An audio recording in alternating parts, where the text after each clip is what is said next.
Hello and welcome to my YouTube channel, Tales of True Crime Today. We will examine a case that occurred in Minnesota in 2013. On February 23, 2013, 30-year-old Kira Steger, a store clerk at a clothing shop in the Mall of America, was unexpectedly absent from work. Known for her dedication to her job, Kira was always punctual and never missed a shift. When she failed to show up that day, her co-workers became concerned. They tried reaching out to her through calls and texts, but received no response. Soon after, the police were alerted that she was missing. Kira K. Steger was born on November 19, 1982, in Des Plaines, Illinois. She was the daughter of Marcy and Jay Steger, who described her as a lively, dedicated, and sweet individual. Kira worked at the Mall of America, where she had been employed by two stores, Wet Seal and later Delia's. Her co-workers were not just colleagues, but also close friends, and she considered them part of her family. Kira had a remarkable ability to recognize strengths in others that they themselves hadn't noticed. She had big dreams and a hopeful future ahead of her, but tragically, all of that ended when she mysteriously vanished. On Thursday, February 21, 2013, Kira had a shift at work. Her co-workers noted that she seemed in good spirits and was planning to have dinner at a nice restaurant with her husband after the store closed. Kira and Jeffrey Trevino had met 3 years prior, and their connection was immediate. They quickly entered into a romantic relationship, which eventually led to marriage. By all accounts, Kira and Jeffrey were a happy couple, with only the occasional disagreements, which they kept private. No one, friends, family, or co-workers, was aware of any major issues. However, on Saturday, February 23rd, when Kira failed to show up for work, her co-workers grew increasingly worried. This behavior was out of character for her, as she was always punctual and strict about adhering to her schedule. After several attempts to contact Kira with no success, they reached out to Jeffrey, but he had no information about her whereabouts. According to Jeffrey, Kira had left the house the previous morning, Thursday, February 21st, and had not returned. He wasn't overly concerned at first, as Kira occasionally took a day or two away to visit friends or family unannounced. The only concern Jeffrey had was the bad weather that day, as it had been snowing heavily. He suggested that perhaps Kira's car had gotten stuck and her phone had died. Despite this, as hours passed with no word from Kira, Jeffrey filed a missing persons report and contacted Kira's family. They too were shocked by her sudden disappearance. The family rallied together, distributing flyers with Kira's image around Bloomington, hoping to draw attention to the case. As expected, detectives began the investigation by questioning Jeffrey and searching the surrounding areas. They visited his residence, and where Jeffrey told them that on Thursday night after work, he and Kira had gone to the mall, had dinner, bowled, and then left together. Jeffrey stated that they went home and Kira intended to watch a movie. He mentioned that on the following morning, Friday, February 22nd, Kira left for work at 8:30 a.m., where she had an event that required her presence. According to Jeffrey, nothing seemed unusual during this time, and he found it normal for Kira to occasionally disappear for short periods. When questioned further about the possibility of Kira having an affair, Jeffrey denied it. He claimed that he trusted his wife and that any issues in their relationship were minor, nothing serious. The detectives then asked Jeffrey who Kira might be staying with, or if she had a lover, but he denied knowing of any such person. Meanwhile, the detectives investigated the Mall of America, where Kira had worked, and reviewed security footage to verify Jeffrey's story. The footage showed no signs of any altercation or anything unusual. It confirmed that Kira and Jeffrey had met after work, spent time at the mall, and left together as described by Jeffrey. The days passed, and the search for Kira continued. As the investigation progressed, a breakthrough came when a neighbor's security camera footage was reviewed. The camera, which faced the street in front of the couple's house, captured footage that seemed to show Kira's car reversing into the driveway at around 2 a.m. However, the camera footage was unclear due to its low quality and constant motion. The car then appeared to move away shortly afterward. Jeffrey claimed that Kira had asked him to pump gas for her car so that she would be ready for her commute the next day. He was indeed seen at a gas station around 3:30 a.m., but after fueling the car, Jeffrey did not return home. Instead, he drove in the direction of the highway, which raised further questions. However, the surveillance camera did not capture his movements beyond that point, leaving investigators to wonder about the significance of his actions. At 10:11 a.m., the camera showed Kira's car returning home, but it could have been a mere coincidence since the camera rotated constantly. This means it's possible, in theory, that Jeffrey could have returned home later in the day when the camera was pointing in the opposite direction. Upon further examination of the footage, investigators saw that Kira's Chevrolet left at 9:21 a.m. Unfortunately, the video didn't provide a clear view of the driver's face. A missing person report for Kira was filed with the police on Saturday, February 23rd. Then on Monday, February 25th, the police received a tip about a suspicious vehicle found near the shopping center where Kira worked. The shopping center had two multi-story parking lots, and security had noticed a car parked there for several days. They requested a tow truck to remove it. The tow truck driver, upon inspecting the car, noticed some suspicious red stains on the trunk lid, which prompted him to call the police. It was later confirmed that the car belonged to Kira.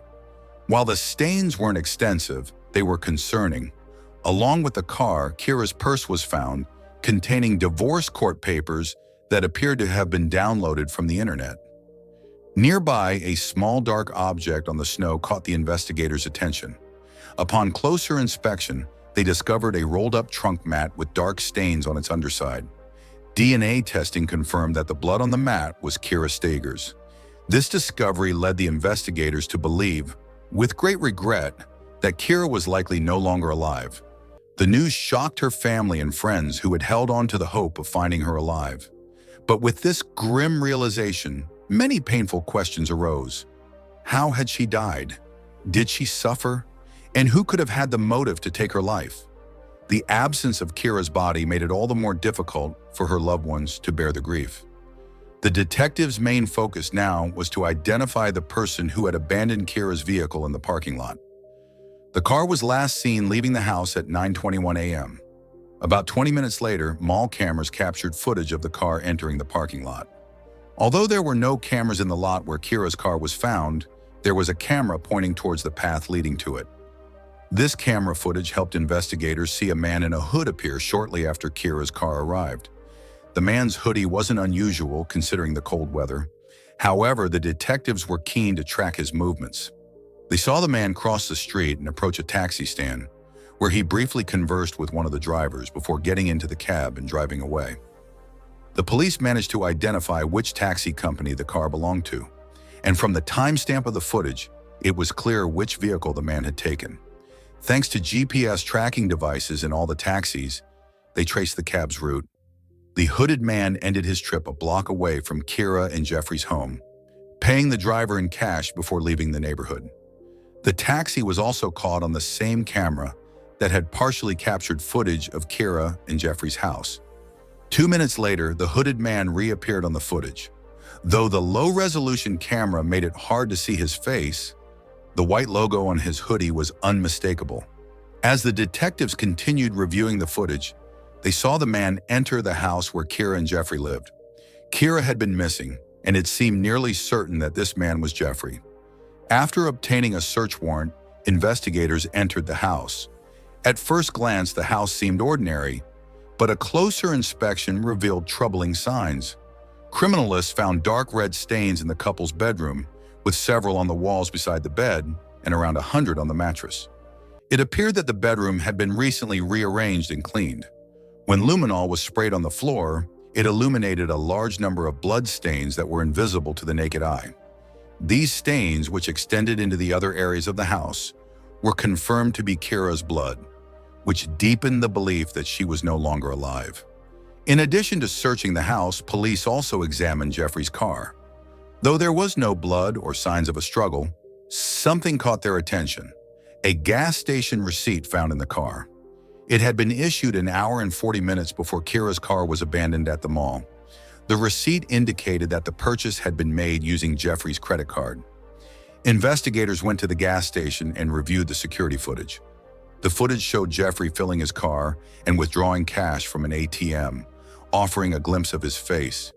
Additionally, a logo on his jacket resembled the one on the man in the earlier footage. Based on this video and all the evidence found at the house, investigators arrested 39-year-old Jeffrey Trevino. He was brought in for questioning and became the prime suspect. During the interrogation, Jeffrey immediately contacted his lawyer, who advised him to remain silent. Though the police had enough evidence to charge him, the most significant piece of evidence, Kira's body, had not been found. The police, Kira's family, and volunteers spent months searching for her. In late March, as the snow began to melt, volunteers discovered a suspicious bag by the roadside near Keller Lake, just a few miles from Trevino's house. Inside the bag were a bloodied pillow, shirt, and bra. Forensic analysis confirmed that the items belonged to Kira. Despite the lake being frozen, divers searched the water but found no remains. The surrounding area was combed through multiple times by 4 search dogs trained to locate bodies, but they turned up empty. 2.5 months later, on May 8, 2013, the police received a disturbing call. The caller reported seeing what appeared to be a dead body in the Mississippi River. Officers recovered a body from the river, and dental records confirmed that it was Kira Steger. The body had suffered severe blunt force trauma to the forehead and a fractured finger, but the extensive decomposition prevented the medical examiner from determining the exact cause of death. With this new evidence, investigators began to piece together the timeline leading up to Kira's death. They theorized that when Kira and Jeffrey returned home, he discovered or saw her texting someone else. Kira, unwilling to show him the messages, had her phone forcefully taken from her, resulting in a broken finger. Enraged after seeing their romantic messages, Jeffrey violently ended Kira's life before attempting to cover up his crime. He placed her body in the trunk of her car, drove to a gas station, then to the river, where he disposed of her body. Jeffrey then drove back home, discarding a bag with Kira's pillow and clothes along the way. The next morning, he withdrew cash from an ATM, likely anticipating the need for a cab after abandoning Kira's car. Jeffrey's plan to make it appear as though Kira had left on her own was thwarted by surveillance footage. In October 2013, a jury convicted Jeffrey Trevino, agreeing with the defense that his actions were not premeditated and that the crime resulted from a heated argument triggered by the discovery of Kira's infidelity. Before sentencing, Kira's family members made emotional statements in court. Her sister, Kira Steger, described him as a calculated criminal and stated that he deserved no mercy. Kira's mother, Marcy, was devastated, saying, "He dumped my daughter like a piece of trash into the nation's most polluted body of water." Kira's father, Jay, expressed that no punishment would ever make up for the pain that Jeffrey caused their family. In November 2013, Jeffrey Trevino was sentenced to 27.5 years in prison, with the possibility of parole in 2031. Please subscribe my YouTube channel for more videos